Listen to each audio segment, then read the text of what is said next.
at napaniwala ang ibinigay na tasking sa akin ay makakatulong laban sa droga, subalit ito pala ay ginamit sa kasangkapan para sa pansariling interes at masamang layunin.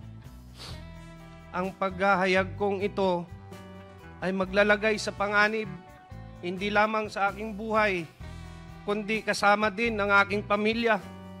Ipinaalam sa akin ni Police Colonel Leonardo na si Ma'am Garma ay nagbigay ng 300,000 bilang kabayaran para sa aming trabaho.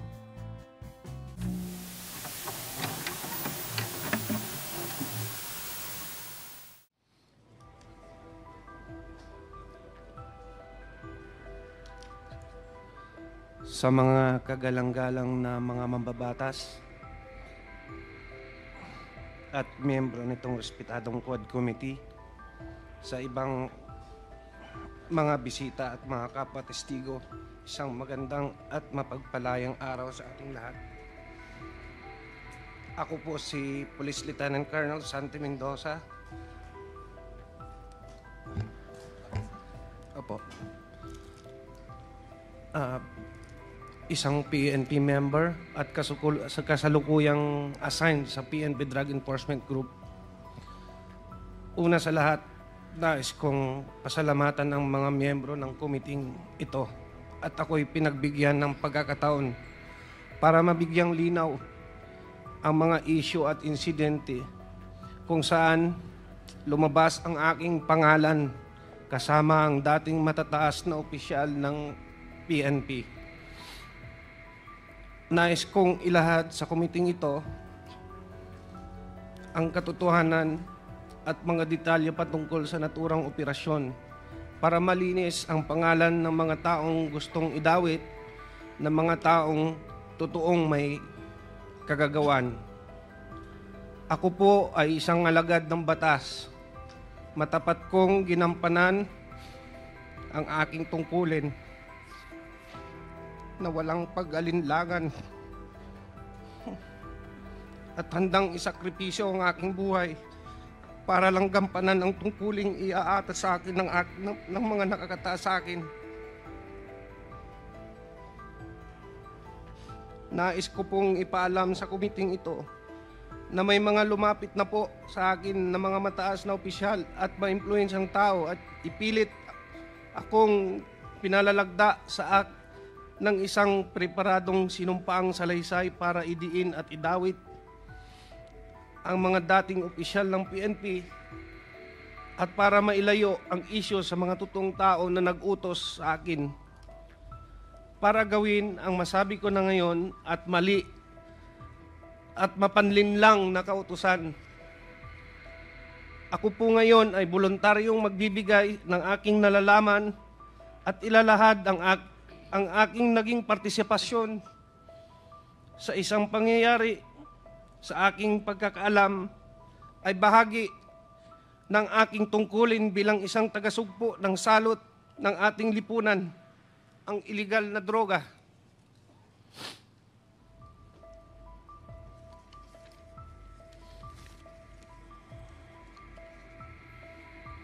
Ngunit ako po ay nalinlang at napaniwala ang ibinigay na tasking sa akin ay makakatulong laban sa droga, subalit ito pala ay ginamit sa kasangkapan para sa pansariling interes at masamang layunin. Ang paghahayag kong ito ay maglalagay sa panganib hindi lamang sa aking buhay, kundi kasama din ang aking pamilya.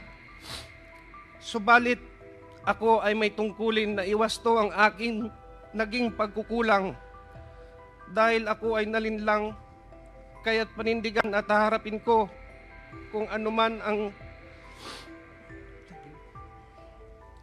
kahantungan ng aking paglalahad ng katotohanan kahit ito ay maging katumbas ng aking buhay.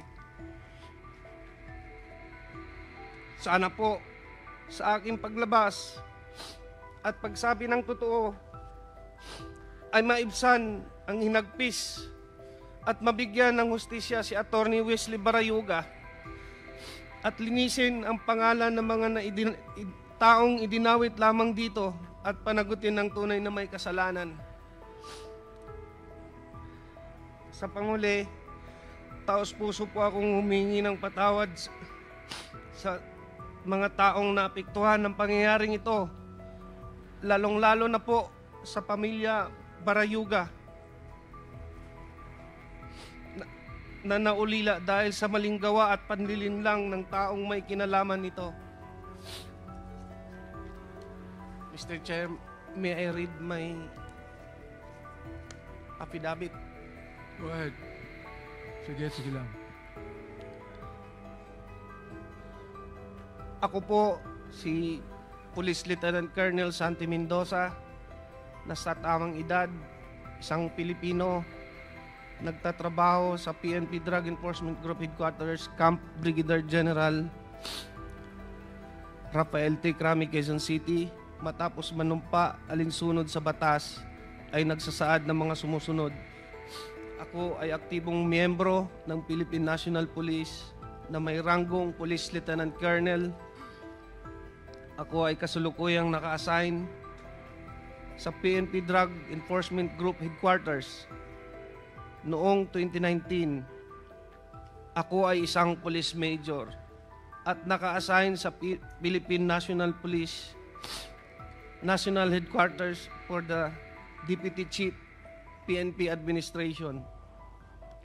Noong Oktubre 2019, nakatanggap ako ng tawag mula kay Police Colonel Edelberto Leonardo na nagbababatid sa akin na mayroon siyang espesyal na proyekto na may kinalaman sa isang high-value individual. Sangkot sa mga iligal na aktibidad ng droga. Humiling si Colonel Leonardo ng aking tulong sa pagsasagawa ng operasyong ito noong panahong iyon.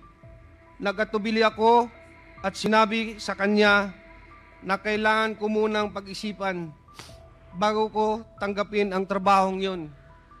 Sa kabila ng aking pag-alinlangan, iginiit ni Police Colonel Leonardo na kailangan kong maging handa kapag ibinigay na niya ang go signal kaugnay ng nasabing operasyon.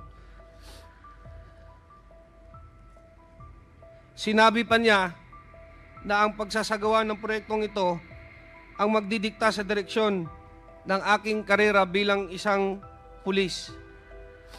Noong Pebrero 2020, muling nag-follow up si Police Colonel Leonardo at nagbigay ng karagdagang detalye kabilang ang pangalan ng target na kanyang tinutukoy bilang isang Wesley Barayuga, na nalaman ko siya ay kalihim ng Philippine Charity Sweepstakes Office noong panahong iyon.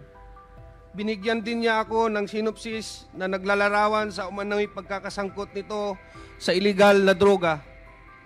Matapos matanggap ang impormasyon, sinabi ko kay Sir Leonardo na dahil isang opisyal ng gobyerno ang target, mahalaga na magsagawa ako ng sarili kong verifikasyon. Ngunit sinabi niya na hindi na kinakailangan dahil ang utos ay mula kay GM Garma, dating Colonel Rowena Garma, na may personal na kaalaman tungkol sa mga iligal na aktibidad ng droga ni Wesley Barayuga. Sa kabila ng aking pag-aalinlangan na tanggapin ang utos na ito, sa kadahilanang isang opisyal ng gobyerno ang aming target, ako ay napilitan na lang na sumang-ayon at sumunod dahil ang utos ay mula sa nakakataas na opisyal at upperclassman ko na si Colonel Leonardo, at ang utos ay galing mismo sa isang opisyal ng gabinete ni Ma'am Rowena Garma.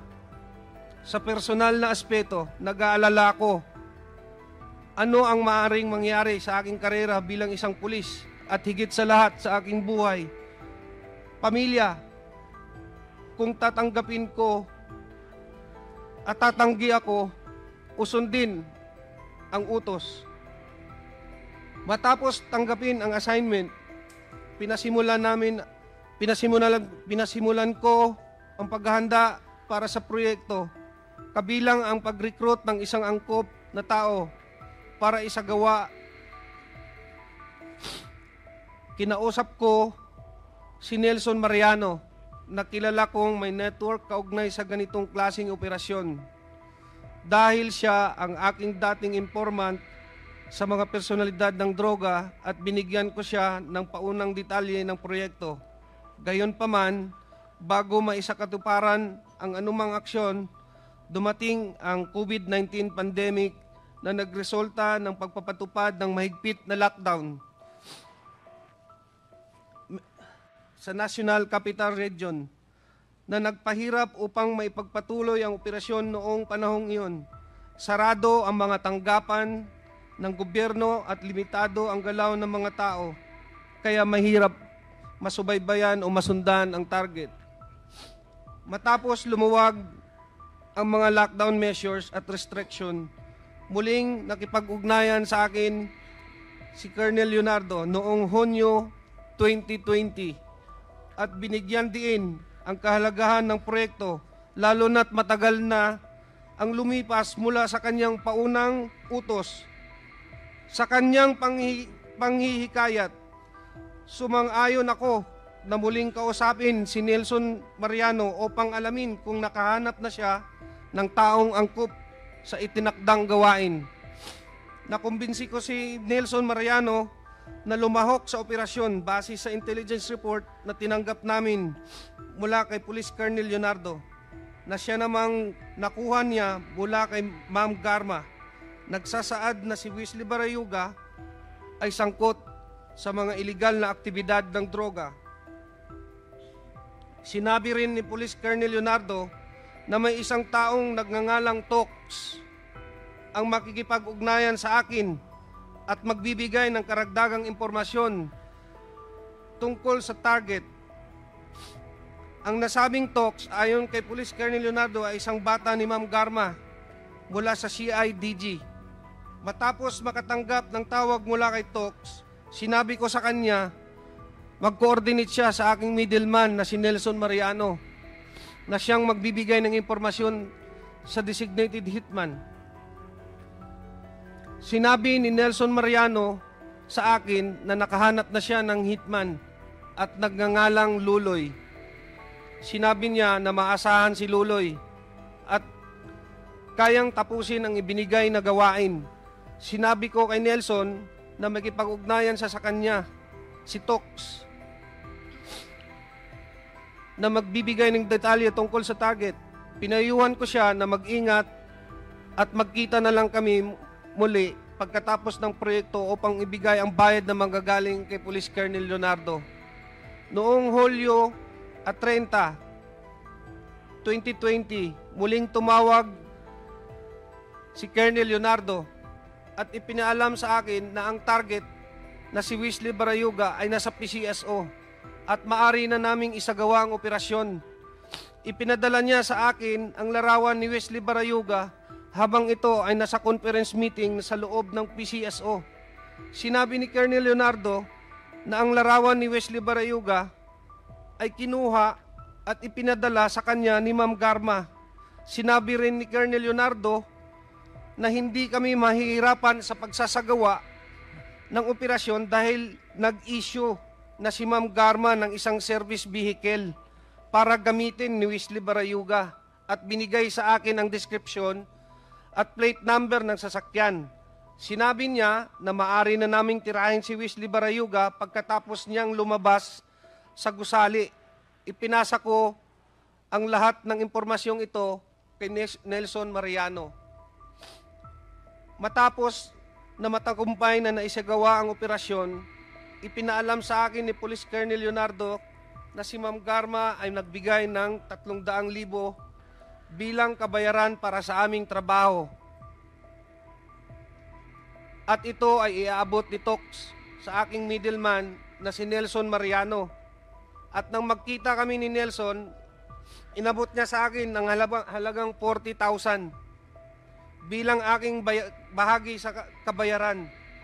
Isiginagawa ko ang salaysay na ito upang patunayan ang katotohanan ng mga nabanggit na pangyayari kaugnay sa pagpatay kay Wesley Barayuga na isinagawa sa ilalim ng utos at direktiba nila Police Colonel Edelberto Leonardo at Ma'am Riena Garma. Bukod dito, ginawa ko ang pahayag na ito ng kusa. Walang anumang pamimilit, panggigipit o anumang uri ng kabayaran, salapi man o kahit anuman, at para sa anumang legal na layunin na maaari nitong paggamitan. Bilang papatotoo, aking nilagdaan ang salaysay na ito noong September 25, 2024 sa lungsod ng Quezon. Congressman Pimentel, go ahead. Mr. Chair, can I proceed with my interpellation? Go ahead, go ahead. Sinabi na naman ni Colonel Mendoza dito sa sinumong Mr. salaysay. Chairman, with due respect, Congressman Pimentel, can you play the video, please, before you interpellate, Mr. Chairman?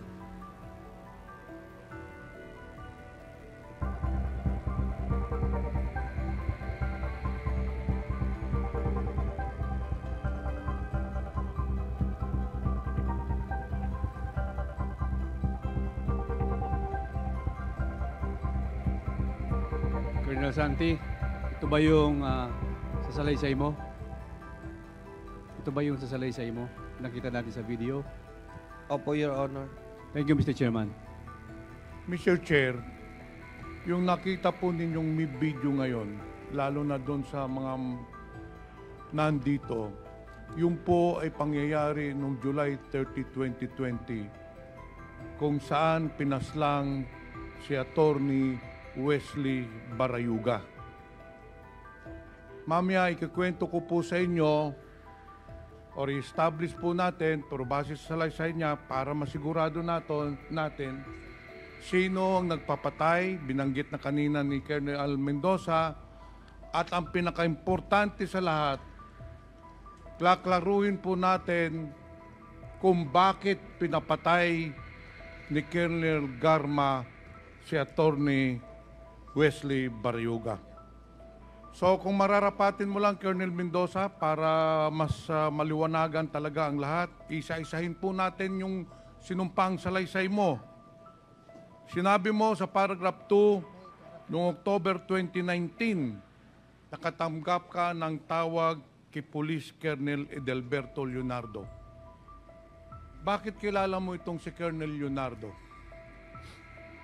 Kasi po dati po akong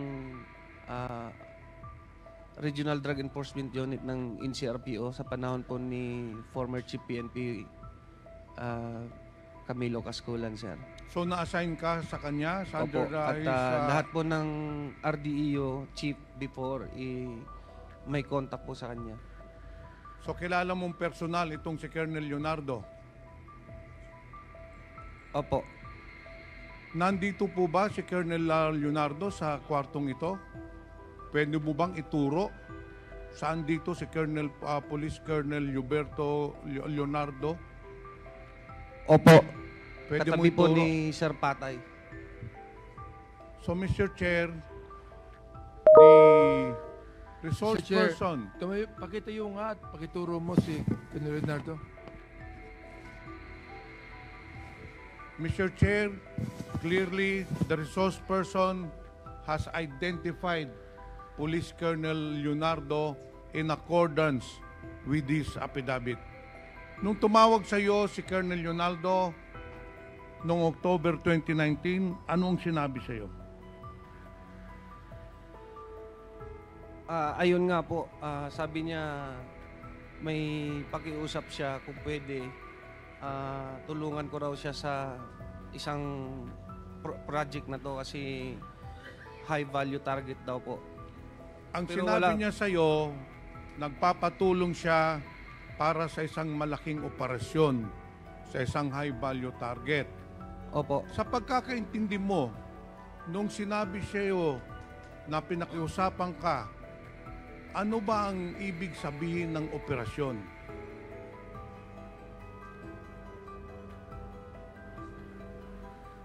Mr. Chair, sa pagkakaalam ko po, that was a time of war on drugs. So, it's a liquidation po. Colonel Mendoza, in police parlance, pag sinabing operation, ibig sabihin, meron siyang ipapapatay. Ganun po ba? Ang pagkakaintindi mo nung sinabi sa'yo na may operation siyang hinihiling sa'yo? Opo. Ngayon, dito sa pangatlong paragraph, hindi ka kaagad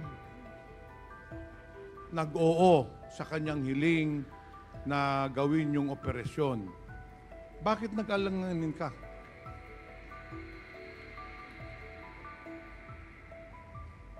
Sir, wala na po ako sa RDO kasi noon, sir eh. So hindi ko muna sumagot kay Colonel Leonardo na Opo, gagawin mo. Pero nung Pebrero 2020, tumawag na naman si Colonel Leonardo sa iyo at nagbigay na ng karagdagang detalye. Anong detalye yun? Sir, nilagay po nila sa listahan si Sir Wesley Barayuga po. So, in short, Colonel Mendoza, sinasabi ni Colonel Leonardo na yung target ng operation ay walang iba si Attorney Wesley Barayuga. Opo. At nagbigay po sila ng synopsis tungkol sa activity ni Sir Wesley Barayuga daw sa Pero that is very clear, drug Mr. Chair, activities. na fabricated yon para maniwala ka. Kilala mo ba yung Wesley Barayuga? Anong time na yun po? Hindi pa po. Nung February 2020 po. Hindi ko siya, naririnig ko siya sa ano sir kasi secretary siya ng ano sir ng PCSO sir. Mr. Chair, yung binabanggit po ni Colonel Mendoza na sa pag-uutos ni Colonel Leonardo, si Attorney Wesley Barayuga po, for the information of everyone, is a retired police general, PMA Matikas Class 83. He was the corporate board secretary of PCSO. He assumed his position on January 24, 2018 until his death on July 30, 2020. Nagpag-abot po sila ni Colonel Garma. Si Colonel Garma naman po ay July 15, 2019 na italaga sa PCSO hanggang June of 2022. Balikan po natin yung sinampang salaysay mo. Matapos ma-identify ni Colonel Leonardo na ang target ay si Wesley Barayuga, sinabi mo sa kanya na tinanggap mo na yung assignment, hindi ba? Nung pagtawag sa iyo, tinanggap mo na yung assignment. Opo. Na operatan, papatayin si Attorney Barayuga. Ngayon, anong sinagot mo sa kanya? Hindi ba sinabi mo sa kanya? Yes sir na lang po. Hindi ba sinabi mo sa kanya na, Sir, magsa-surveillance ako, i-verify ko muna kung sino yung target. Hindi po ba? Opo. Okay. Kasi nga po government Dahil hindi mo kilala yung Wesley Barayuga. Opo. Kaya sinabi mo kay Colonel Leonardo, Colonel, gagawa ko ng sarili kong investigasyon.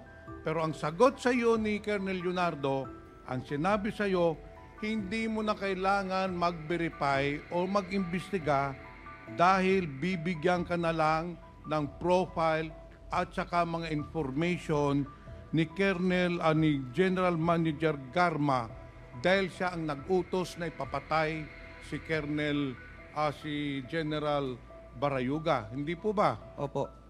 Okay. Dito tayo sa paragraph 8. So inutusan ka na ni Colonel Leonardo na patayin si Wesley Barayuga. Tinanggap mo na yung assignment. At nung tanggapin mong assignment, sinabihan ka na ni Colonel Leonardo na maghanda ka na para sa ating proyekto. Anong ginawa mong paghahanda? Sir, Nag-recruit po ako ng angkop na tao para po sa trabahong inaatas niya sa akin, sir. Para ma-comply ko po sa kanya. In short, Mr. Chair, si Colonel Mendoza naghanap na ng tao na gagawa nung pagpatay, pagpaslang kay General Barayuga. Hindi ba, Colonel Mendoza? Yes, Your Honor. At sino pong nahanap mo na makakatulong na gawin yung pagpaslang kay General Barayuga? Your Honor, ang nakita ko po si Nelson Mariano po. Ipakituro nga dito, Mr. Chair, Colonel Mendoza, sino si Nelson Mariano? Ayang katabi mo. Ito po si Nelson Mariano. Anong sinabi mo kay Nelson Mariano? Ang sabi ko sa kanya na maghanap siya ng angkop na tao para sa trabahong to, Your Honor. In short, sinabihan mo si Mr. Nelson Mariano maghanap na ng hitman. Opo. Maghanap na ng hitman na siya ang papatay kay General Barayuga. Hindi po ba? Opo, Your Honor. Bakit mo kilala itong si Nelson Mariano? Isa ko po siyang informant nung dati po sa regional, nung nasa RDEO pa po ako ng NCRPO. Bakit Colonel Mendoza siya ang napili mong na maghanap ng hitman? Kasi po, sa pagkakalam ko siya yung may kapasidad at may network po sa ganitong larangan ng trabaho po. So sa pagkakaalam mo, si Nelson Mariano maraming kilala ng mga guns for hire, hindi po Opo, ba? opo. Ito ay nangyari nung lahat ng ito, yung pagpaplano, pagkontak kay Nelson Mariano, ay nangyari bago dumating ang COVID pandemic, hindi po ba? Opo. So ang nangyari, hindi natuloy yung proyekto. Hindi natuloy yung operation, nagantay kayo ng ilang buwan. Opo, Kasi Your Honor. nag-lockdown na nung pandemic, hindi po ba? Opo. Okay. Dito sa sinumpang salasay mo, sa paragraph 9, dahil lumipas na nga ang ilang buwan, hindi pa na-implement yung plano na patayin si General Barayuga, tumawag na naman po uli sa iyo si Colonel Leonardo at nakipag-ugnayan sa iyo. Hindi po ba? Tama po. At pagkatapos noon, tinawagan ka nung June 2020, hindi ba? Kasi yung unang tawag ni General o ni Colonel Leonardo, if I am not mistaken, was October 2019. Opo.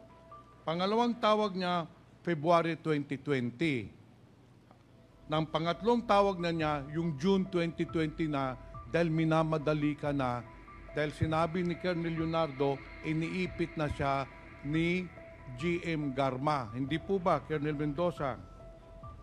Tama po, Your Honor.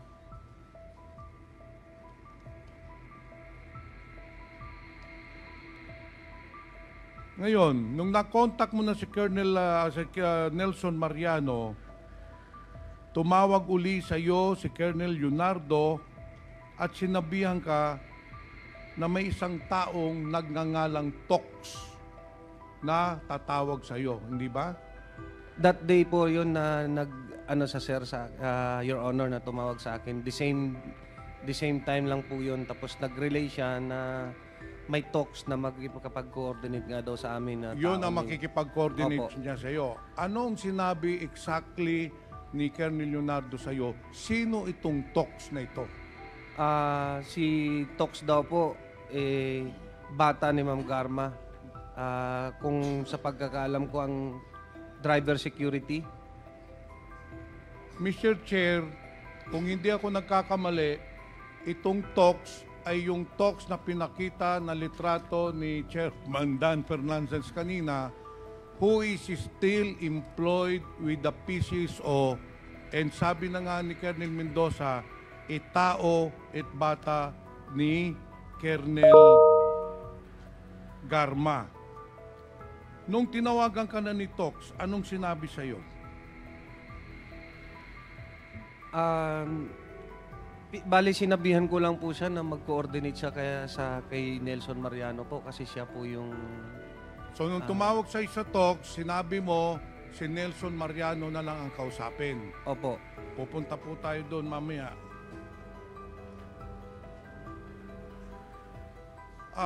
Nelson Mariano, nung nagkausap kayo ni Tox, anong pinag-usapan ninyo? Magandang hapon po, Your Honor. Oh. Binibigay niya po sa akin yung mga impormasyon, lahat ng detalye, sasakyan, at oras ng paglabas ni General Barayuga. So in short, binigay sa iyo ni Colonel Leonardo lahat ng information, whereabouts ni General Barayuga. Ang nagbigay po si Tox. Si Tox na ang Tox po. nagbigay. Ngayon, sa paragraph 12, Colonel Mendoza, nagkausap kayo ni Nelson Mariano at sinabihan kang nakahanap na siya ng hitman. Ano ang pangalan ng hitman na nahanap niya? Ang sabi ni Nelson, alias Luloy daw po. Alias Loloy. Opo. Ano naman ang sinabi ni Colonel Leonardo sa iyo, magkanong ibabayad doon sa hitman na si Loloy? 300,000 daw po galing kay Ma'am Garma. So very clear na sinabi niya yung 300 piso na ibabayad kay Loloy, na yun ang papatay kay kay General Barayuga, ay manggagaling kay Colonel Garma. Yung po ba? Opo, Your Honor. Mr. Chair, the plan was set from the very beginning. Tumawag si Colonel Leonardo kay Colonel Mendoza, sinabihan siya na may operation, and then si Colonel Mendoza, kinontak naman si Nelson Mariano, and then itong si Nelson Mariano, kinontak naman yung Loloy na hitman, at saka nag-usap sila ni Tox na tao ni Colonel Garma. And then on July 30, 2020, nangyari na po yung pagpatay o pagpaslang kay General Barayuga, kung saan nakita po natin sa video, 2 beses na po pinalabas. Pagkatapos ng insidente, Colonel Mendoza, pagkatapos pagpaslang, ano na po ang sunod na nangyari? Sinong tumawag sa iyo? Tumawag ko sa akin si Sir Leonardo na may binibigay po daw na pabuya si Ma'am Garma. Tumawag sa iyo si Colonel Leonardo na sinasabing meron ng 300,000 pesos para ibayad dun sa hitman na nagpaslang kay General Barayuga. Yung Opo. po ba ang sinasabi nyo? Opo, Your Honor. So sinong tumanggap ng 300,000? Si Nelson Mariano po. Sinong nagbigay ng 300,000 sa iyo, Nelson? Si Tox po. Si Tox. Pagkatanggap mo ng 300,000 pesos, ano na ang ginawa ninyo doon sa 300,000 pesos? Tinago ko po yung 60, binigay ko kay Colonel Santi yung 40. Yung 200 binigay ko kay Loloy sa Santa Mesa. Itong si Tox, kung makikita ninyo, ay makikilala pa ba ninyo? Opo. Mr. Chair, since we already have the picture of this Tox, who is allegedly a person of interest, dahil ito ang nag-contact kay Nelson Mariano, nagbigay ng order na patayin si General Barayuga, at ito rin po ang nagbigay ng pera na 300,000 pesos. Mr. Chair, I just would like to point out that at the time that General Barayuga was killed, there was an ongoing investigation by NBI regarding the corruption in PSSO, most specifically in the operations of STL, Small Town Lottery. In fact, bago po siya napatay itong si General Barrioga, according to NBI officer in charge Eric Distor, General Barrioga was prepared with all the documents, and in fact, he was prepared to testify against the corruption and illegal practices in PCSO. Yun po ang motive bakit po pinatay si General Barrioga. Yung nakita po niyong pick-up kanina na sinakyan ni General Barrioga was given by Colonel Ruyina Garma to make sure na ma-identify po si General Barrioga. Kasi si General Barrioga, wala hong sasakyan yun. Kaya mahirap po i-surveillance dahil walang routinary procedure. Kaya binagyan po ni Colonel Garma ng bagong pick-up si General Barrioga. Yun kasi ang binigay na impormasyon niya kay Nelson Mariano. Pati ang plate number, description sa araw ng pagpaslang. The motive of the killing of General Barrioga was to stop General Barrioga from testifying against Colonel Garma. Yun po ang totoong nangyari, Mr. Chair. And that is why I would like to recommend to this committee, in the committee report, that we should file the necessary cases against those perpetrators when I cannot let justice not be served to the victims. Mr. Chair, Colonel Ruyina Garma has been involved in the different killings all over the country. In fact, Mr. Chair, si Colonel Garma, nung unang pagdinig pa lang natin, involved na po siya doon sa pagpatay ng 3 Chinese drug lords, which was corroborated by the different resource persons. Nung si Colonel Garma din ay na-assign doon sa Cebu City, there were 198 killings as recorded and as reported by Mayor Tommy Esmeña.